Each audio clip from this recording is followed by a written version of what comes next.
नमस्कार। बचपन जब हम लोग कहानियाँ सुनते थे तो हमने ये कहानी में ज़रूर सुना होगा कि जब भी युद्ध हो रहा होता था तब राजा जो होता था वो हमेशा अपने बेस्ट ब्रेन्स को लेके काम कर रहा होता था। उनके बेस्ट योद्धा उनके साथ में होते थे, उनके सलाहकार जो बेस्ट होते थे वो देते थे। और वो सारे के सारे मिलके उनके नॉट ओनली सलाहकार, उनके जो भी स्पिरिचुअल गुरुज, उनके लीडर्स होते थे, सारे के सारे मिलके प्लान बनाते थे और वो प्लान को एग्जीक्यूट करते थे। और अगर इस प्लानिंग के दौरान कहीं ना कोई इन्फॉर्मेशन लीक हो जाती थी तो राजा आके क्या करते थे, जब ये इन्फॉर्मेशन लीक हो जाता था तो राजा वापस से सारे के सारे लोगों को मिला के ब्रेनस्टॉर्मिंग करते थे, एक नया प्लान बनाते थे और एग्जीक्यूट करते थे। और कब तक एग्जीक्यूट करते थे? जब तक वो जीत नहीं जाते थे। बस इसी प्रिंसिपल के ऊपर बेस्ड है हम लोग के आज के चैप्टर नंबर 7 की summary from the best selling book think and grow rich, जिसको लिखा है नेपोलियन हिल ने। चैप्टर नंबर 7 का नाम है ऑर्गेनाइज प्लानिंग और इसके अंदर ऑथर बहुत खूबसूरती से बात कर रहे हैं ऑर्गेनाइज प्लानिंग की, ठीक उसी राजा की तरह जो अपने बुरे वक्त में या जब आक्रमण होता था या जब भी कुछ होता था तो वो वहां पे फेल नहीं मान लेते थे, खुद को फेलियर नहीं मान लेते थे खुद को, बल्कि वो प्लानिंग के साथ जाते थे। वो सिर्फ ऐसे ही नहीं कूद पड़ते थे अपनी सेना के, चलो हम जाके हमला कर देते हैं। उनको एग्जैक्टली प्लानिंग पता होती थी और यहीं पे ऑर्गेनाइज प्लानिंग की चैप्टर नंबर 7 में नेपोलियन हिल बहुत ही खूबसूरती से बात कर रहे हैं कि अगर आप जीवन में पैसा कमाना चाहते हैं, अगर अपने जीवन में कुछ भी अचीव करना चाहते हैं, आपको बहुत ज्यादा जरूरत है ऑर्गेनाइज प्लानिंग की। क्योंकि आपके ड्रीम्स जो है, अगर प्लान नहीं है, अगर विदाउट प्लानिंग आपकी ड्रीम्स जो है वो सिर्फ एक विश रह जाती है। और आपको ये डिसाइड करना पड़ेगा कि आप यहाँ पे विश के लिए नहीं है, आप यहाँ पे विनिंग के लिए है। तो अगर आप अपने अपने जीवन में जीतना चाहते हैं ना, तो come to the six step of making riches, that is six step of making big into the life, and that is about planning और ऑर्गेनाइज प्लानिंग। और इस ऑर्गेनाइज प्लानिंग के ऊपर सबसे बेहतरीन जो काम कर रहा होता है, अगर आप स्टोरी की स्टार्टिंग में जाएंगे तो मैंने आपको क्या बोला है? मैंने आपको बोला राजा अपने सारे के सारे बेस्ट लोगों के साथ में काम कर रहा होता था। और इसी का एम्फेसिस यहाँ पे नेपोलियन हिल ने भी दिया है कि अगर आपको जीतना है तो यहाँ पे आपको एक मास्टर माइंड ग्रुप का का पार्ट होना पड़ेगा। रिमेंबर चैप्टर नंबर 2 जहाँ पे टोटल 6 स्टेप दिए गए हैं आपके ड्रीम्स को एग्जैक्टली अचीव करने के लिए। वहां पे एक ये भी था कि आपके पास एक डेफिनेट प्लान होना चाहिए। वो डेफिनेट प्लान कहाँ से आता है? वो डेफिनेट प्लान आता है आपके मास्टरमाइंड ग्रुप से, and it is very important in my own experience. अगर मैं आज आपके सामने ये एक वीडियो भी बना पा रही हूँ even after the breaks, it's because I am the part of many mastermind group. मैं बहुत सारे ग्रुप्स का पार्ट हूँ जो हम लोग एक दूसरे को मोटिवेट करते ही रहते हैं। Not only motivate but we also execute the ideas also. और वही यहाँ पे नेपोलियन हिल बोल रहे हैं कि अगर आप अपनी लाइफ के अंदर जीतना चाहते हैं तो आपको ऐसे इर्द गिर्द लोगों के साथ में रहना पड़ेगा जिनका लक्ष्य वही है जो आपका लक्ष्य है, जो जीवन में जीतना चाहते हैं, जो मीडियोक्रेसी एक्सेप्ट नहीं करते, जिनको पता है कि वो लोग एफर्ट डालेंगे तो जीत ही जाएंगे। तो मास्टरमाइंड ग्रुप में वहाँ पे आप ज्वाइन करने के लिए, join mastermind depending on your, आपका क्या इंटरेस्ट है, आपका क्या डिजायर और आपका क्या डेफिनेट गोल है, उसके ऊपर आप ज्वाइन कर सकते हैं। लेकिन उसको करने के लिए उन्होंने बहुत यू नो 4 स्टेप्स दिए जो बहुत इंपॉर्टेंट है। सबसे पहला ये स्टेप उन्होंने बोला है मास्टरमाइंड ग्रुप के लिए कि अपने आप को इर्द गिर्द कनेक्शन रखे इतने सारे लोगों से जो आपको अलग अलग लेवल पे काम आने वाले हैं।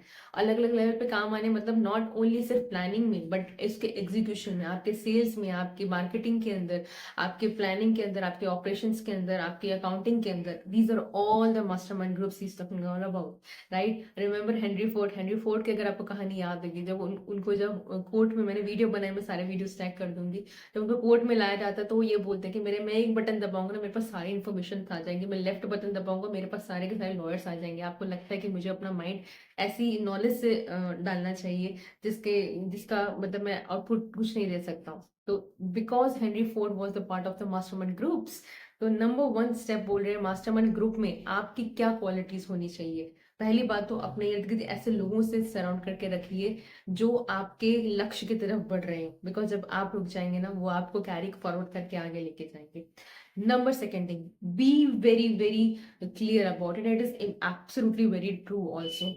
आप मास्टरमाइंड ग्रुप में क्या चीजें देंगे, बिकॉज स्टार्टिंग में आपके लिए अगर आप चाहते हैं आप लोग आपको आपके लिए काम करें तो आपको कुछ ना कुछ उनको रिटर्न में ही देना पड़ेगा। आप उनके साथ में सिर्फ सिंपली ले नहीं सकते, right? You just can not take from them, you have to give also. आपको डिसाइड करना है कि आप उनको मॉनिटरी हेल्प करेंगे, आप उनको काइंडनेस में पे करेंगे, या आप उनका कोई और काम करके देंगे। Because master mind groups always work, because one person doesn't know everything. Trust me, this is from experience I am telling you. या एक पर्सन को हर चीज नहीं पता होगी. It's always a team effort. हमेशा टीम एफर्ट लगता है.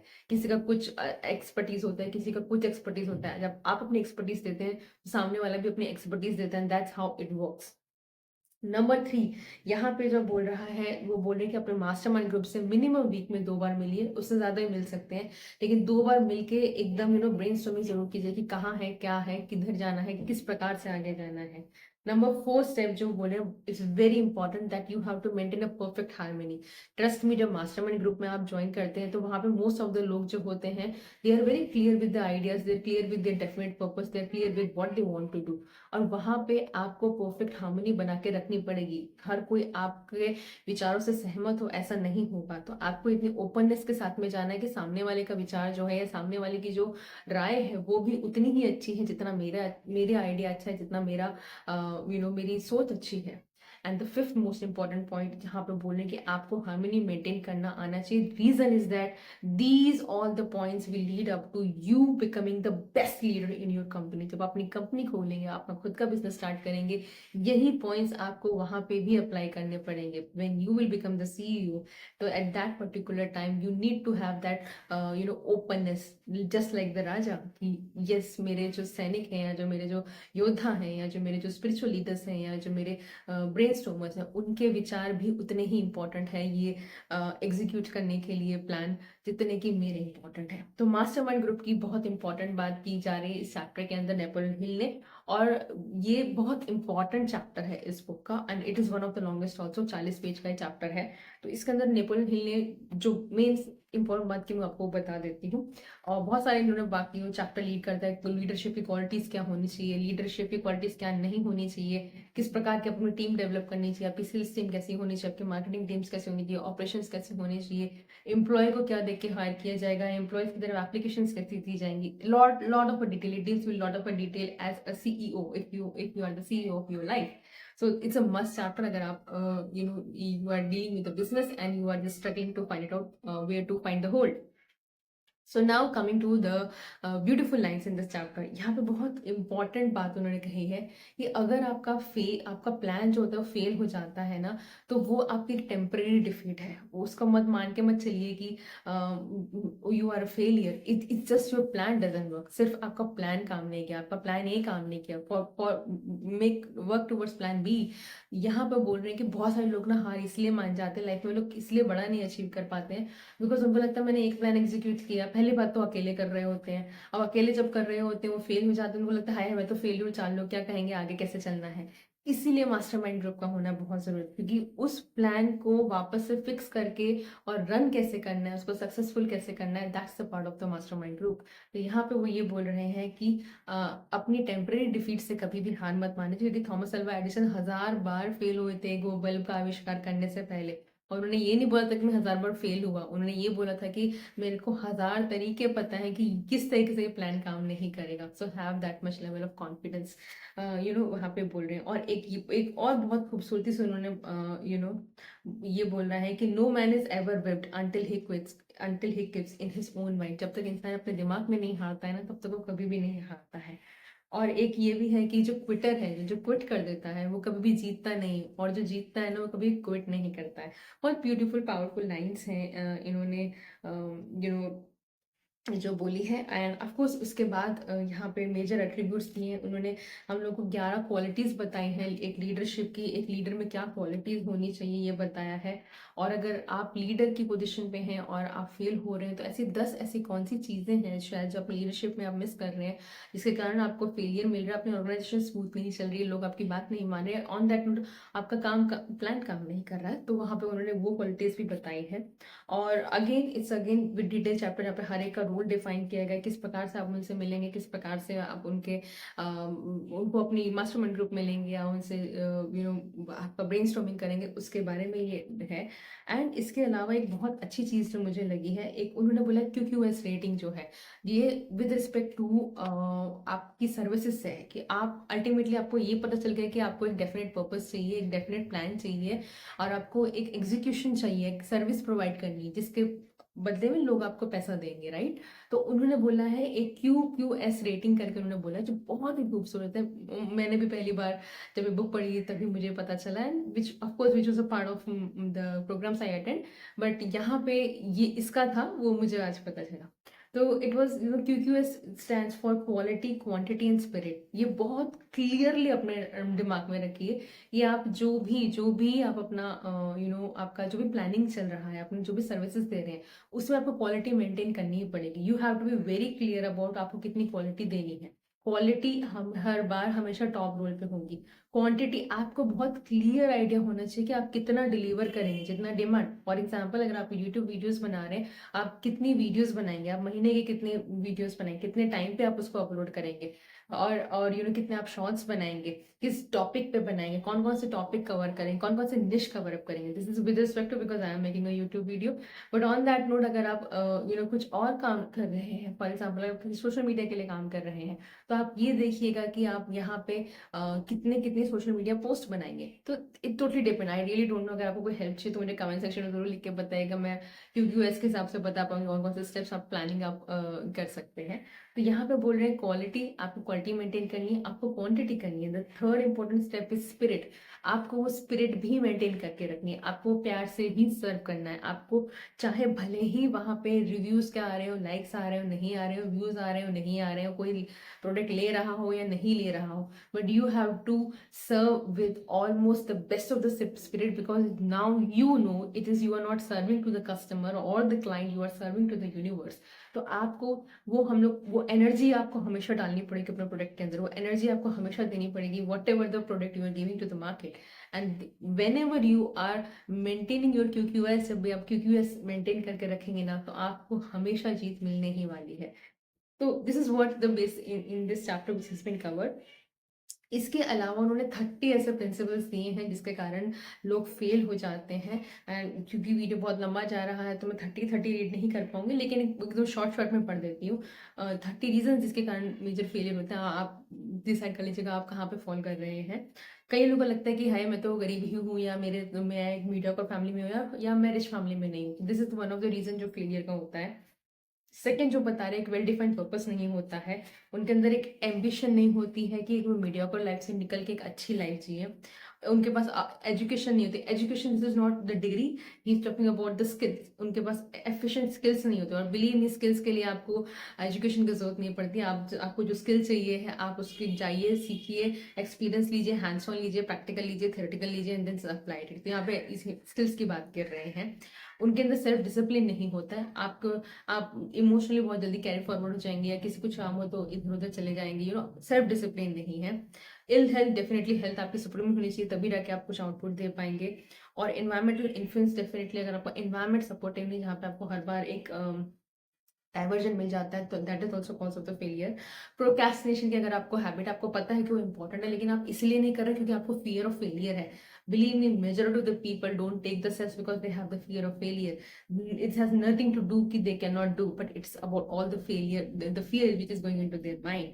अगर प्रोक्रेस्टिनेशन की हैबिट में परसिस्टेंस नहीं है, अपनी चीजों के लेके नेगेटिव पर्सनालिटी रखते हैं, और very important thing, it is like lack of control sexual urge, because he is telling about sexual energy बहुत ज्यादा हाई होती है, और आप उसको सही टनल में डायरेक्ट करेंगे तो energy, you have to just change the form of the energy into your product, it will lead to many.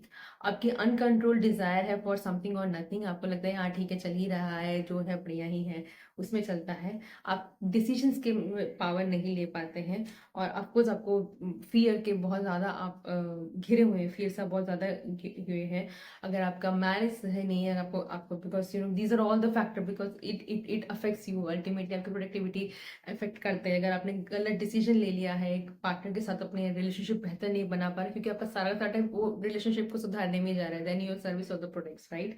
अगर आप ओवर कॉशियस हैं, आप रिस्क नहीं लेते हैं, अगर आपका बिजनेस एसोसिएट्स आपने गलत चुन लिए हैं, अगर आप बहुत सारे सुपरस्टिशियस हैं और बहुत सारे प्रिजुडाइज रखते हैं, अगर आपका गलत प्रोफेशन आपने चुन लिया है, उसके कारण भी आपको आप कंसंट्रेटेड एफर्ट नहीं डाल पाते हैं और आपको डेफिनेटली स्पेंड थ्रिफ्ट है, आप ऐसे ही स्पेंड करते रहते हैं विदाउट प्लानिंग एंड एग्जीक्यूशन, तो भी आपको फेलियर्स होंगे। एंथुसियाज्म नहीं, कुछ भी आप नया सीखना नहीं चाहते, आपको लगता है बस जो सीख लिया उसी को फॉलो करते रहे, आगे बढ़ते रहें। एंड इनटॉलरेंस है and this lead to definitely major conflicts यहाँ पे है। आप इनटेम्परेंस है आपके अंदर और इनएबल टू कॉपरेट विद, आप दूसरों को कॉपरेट नहीं कर सकते हैं। And position power that was not acquired through self effort, और डेफिनेटली आपको अचानक से एक ऐसी पावर आ जाती है जो जो आपने आपको एफर्ट बिना के, that leads to your tension, that leads to your chaos. And intentional dishonesty, आप डिसऑनेस्ट हैं और ईगो है आपके अंदर, वैनिटी है आपके अंदर, और आप गेस करते हैं, सोचते नहीं हैं। और डेफिनेटली लैक ऑफ कैपिटल कहीं ना कहीं आ ही जाता है, जहाँ पे आपको लगता है कि आपने इतना नहीं बना के रखा है कि अपने सर्विसेज के अंदर रिस्क ऑब्जर्व कर सके। सो यहाँ पे ये बात की जा रही है। और इसके अलावा 28 ऐसे उन्होंने सेल्फ क्वेश्चंस भी दिए हैं जिसके कारण आप अपने आप से जो है वो पूछ सकते हैं और ये पता लगा सकते हैं कि आप अपने प्लानिंग में कहाँ थे। तो that's all for chapter number 7 summary. आपको एक छोटा सा टास्क दूंगी, अगर आपको आज आपका डेफिनेट पर्पस जो हमने पहले बनाया हुआ है, ये देखिए नंबर 1 स्टेप आप ये कीजिएगा कि उसके प्रति 2025 में आप क्या, आप 3 या 5 ऐसे कौन से इर्द गिर्द अपने लोग आप चुनेंगे, आप ऐसे कौन से कोचेस लेंगे, आप ऐसे कौन से ग्रुप्स ज्वाइन करेंगे, आप ऐसे कौन से कोर्सेज लेंगे। तो अपने डेफिनेट पर्पस, अपने डेफिनेट गोल के प्रति 3 से 5 ऐसे लोगों को चुन के रखिए 2025 के लिए, जिनके साथ आप इंटरेक्ट करेंगे, वीकली इंटरेक्ट करेंगे, सीखेंगे, अपनी नॉलेज शेयर करेंगे। अपने जो भी आपने पर्पस बनाया, जो आपका डेफिनेट प्लान है, उसको स्मॉल स्मॉल एक्शनेबल स्टेप्स में लीजिए और हर एक एक्शन के एंड में आप एक डेट भी दीजिए। You have to give a date, otherwise आप डेट नहीं देंगे तो आप पहला स्टेप भी नहीं उठा पाएंगे। एक उसको स्मॉल स्मॉल एक्शन प्लान में बनाइए अपने डेफिनेट पर्पस को, और हर एक के इसमें डेट भी लिखिए कि भाई 2025 के एंड तक मुझे इस प्लान में ये स्टेप ये स्टेप ये स्टेप ये स्टेप ये स्टेप करना है और इतने स्टेप्स को मुझे इतने उसमें पूरा करना है। और मैं किसकी मदद लूंगी, मैं उन 3 से 5 लोगों की मदद लूंगी जो मेरे ही राह पे चल रहे हैं, जिनका विजन मेरी तरह है, जिनका पर्पस मेरी तरफ है, और I will keep on interacting with them. And for that note मैं आज पहला कौन सा कदम, so that's the homework for you and that's the completion of chapter number 7 summary organized planning। Video के एंड पे आते हैं। वीडियो पसंद आया है तो लाइक कीजिएगा, अपने चाहने वालों के साथ शेयर कर लीजिएगा, चैनल पे नए हैं तो सब्सक्राइब कर लीजिएगा, और मेरे साथ जुड़े हुए हैं आप सबके लिए दिल से प्यार, थैंक यू सो मच। मैं हूं आपकी दोस्त और आपकी कोच सोनिया सिंह तजानी। मिलती हूँ आपसे कल चैप्टर नंबर 8 की समरी में, जो बहुत इंपॉर्टेंट चैप्टर है, डिसीजन की, किस प्रकार से आप डिसीजन लें कि लाइफ में कभी भी गलत भी लिए ना तो भी पछतावा ना हो। On that note, see you tomorrow.